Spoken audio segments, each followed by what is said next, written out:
You don't have to go too far back in time to remember when American troops on American streets intimidating American citizens, or a president and the chairman of the Federal Communications Commission getting a comedian fired for saying things that they didn't like would have been unimaginable.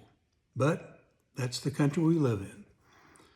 There's been a lot of talk lately about Jimmy Kimmel and others getting fired for comments they made in relation to the murder of Charlie Kirk. Well, the First Amendment protects the right of free speech. But it's important to remember that the First Amendment applies to actions by the federal government to prohibit speech. It's extended to the states through the 14th Amendment. But again, it only applies to the government, and most Americans don't work for the government. Most Americans work in the private sector, and most Americans have at-will employment contracts. So that means that you're free to quit your job whenever you want, and your employers are free to fire you whenever they want. So if you work in the private sector and you say something objectionable, then the First Amendment's not going to protect you.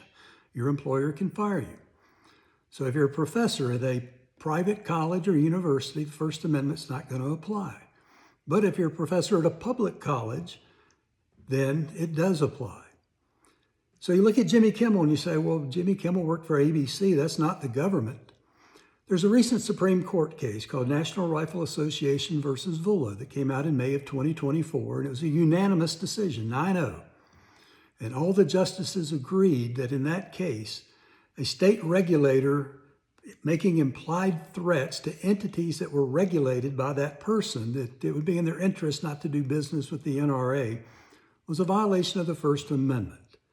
And that's essentially what you have with Jimmy Kimmel, where Donald Trump and the chairman of the FCC didn't fire him, but they regulate the businesses that he worked for.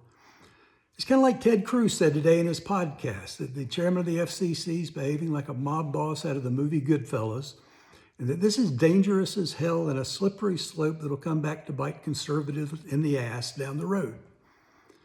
So I think many of us are in agreement that what's happening is wrong, but what do we do about it? Well, one thing we can do is stop doing business with those that choose to bow down to Donald Trump and fire people for expressing their opinions.